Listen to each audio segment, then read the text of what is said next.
Жаз келді, ал жаз дегеніміз балалық шақтың ең көңілді, ең бақытты сәттері. Бұл ойын, күлкі, достық және жаңа әсерлерге толы шуақты күндер. Біздің балалар да жазғы демалыстың әр күнін көтеріңкі көңіл күймен өткізуде. Таза ауада қимылды ойындар ойнап, түрлі қызықты жарыстарға қатысып, өздерінің ептілігі мен шапшаңдықтарын шыңдауда. Бірге ойнау достықты нығайтады, қозғалыс денсаулықты жақсартады, ал көңілді орта әр баланың күнін ерекше етеді.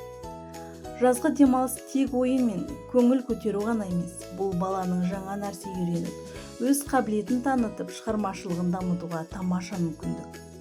Сондықтан балалар шығармашылық жұмыстармен де айналысып, өз қиялдарын іске қосуда.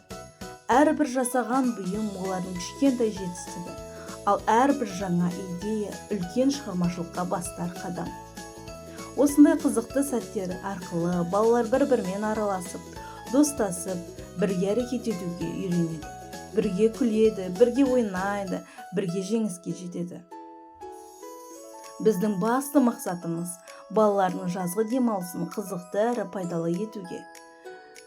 Олардың денсаулығын нығайтуға, белсенділігін арттыруға, шығармашылық қабілеттерін дамыту және ең басты бақытты балалық сыйлау болып табылады. Өйткені балалық шақ қайталанбас кезең, ал оны жарқын әрі қуанышты өткізу біздің ортақ міндетіміз.